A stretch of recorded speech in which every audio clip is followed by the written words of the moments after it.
అండి, ఈరోజు మనం మడత కాజాలు చేసుకుందాం. దానికి మైదా పిండి తీసుకొని జల్లించుకోవాలి కొంచెం.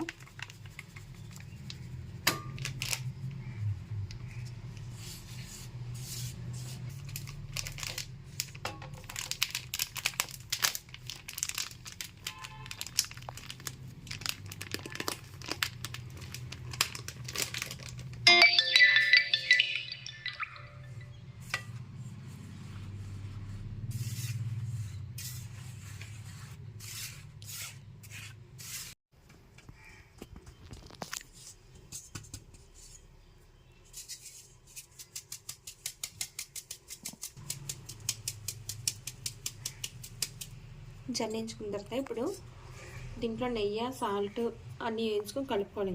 దీంట్లో కొంచెం వంట సోడా,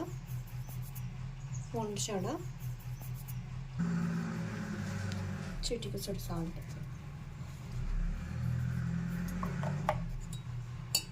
దీంట్లో నెయ్యి వేసుకోవాలి. డాల్డా అయితే డాల్డా, నెయ్యి అయితే నెయ్యి వేసుకోవచ్చు. కానీ ఇంట్లో కాబట్టి మనం నెయ్యి యూజ్ చేసుకుంటే బాగుంటుంది.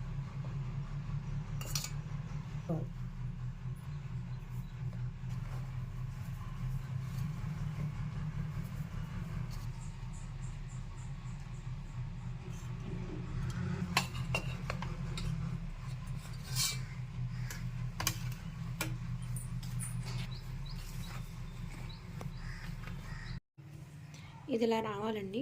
ఇలా గట్టిగా అనగానే ఇది ఉండలా ఇలా రావాలి.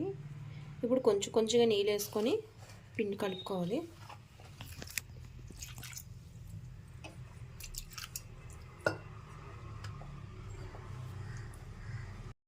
ఇది కొంచెం ఒక పావుగంట సేపు ఉంచాలి. ఇంత స్మూత్గా రావాలి. ఇవన్నీ ఎలా అంటే ఇలా వచ్చినట్టు స్మూత్గా ఉండాలి. దీని మీద మూత పెట్టుకొని పావుగంట సేపు ఉంచుకోవాలి. దాన్ని ముద్దలు చేసుకోవాలి.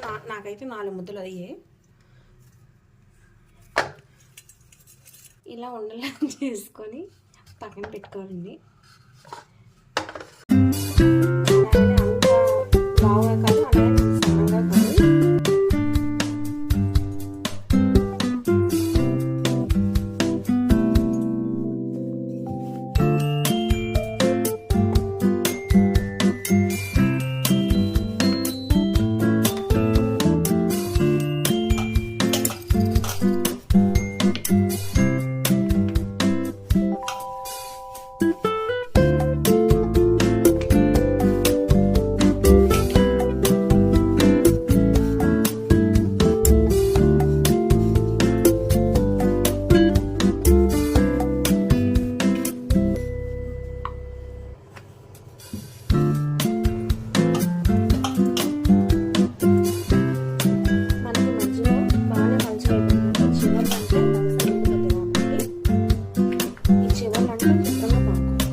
పెట్టుకుందామండి. మనం ఈ గ్లాస్ పిండి తీసుకున్నాం కాబట్టి ఈ గ్లాస్తో పంచదార తీసుకున్నాం.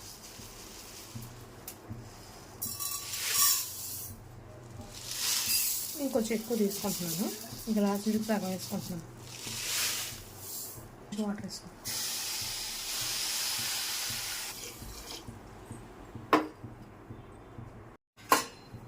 కొంచెం వాటర్ వేసుకున్నాను. పంచదార కరగాలి. ఇంకా దీంట్లో కొంచెం యాలక పొడి వేసుకోవాలి.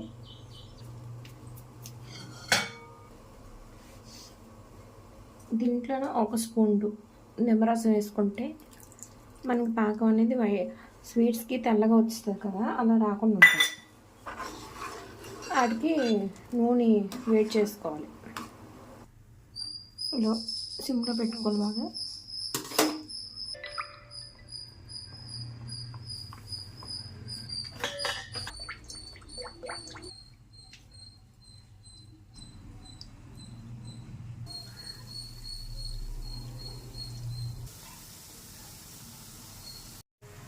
మీ కలర్ వచ్చింది కదా, కొంచెం వేగాలి. గోల్డ్ని సిమ్లో పెట్టి వేయించుకోవాలండి. హై ఫ్లేమ్లో పెడితే మాడిపోతాయి ఇవి.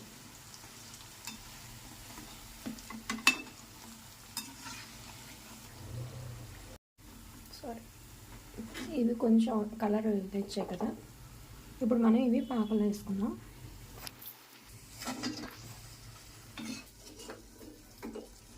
ఇవి ఇలా ములిగే వరకు పాకంలో ఉంచుకోండి. ఒక 10 నిమిషాలు ఉంచాలి పాకంలోని. ఉంచిన తర్వాత వేరే ప్లేట్లో తీసుకుంటే అయిపోయినట్టు.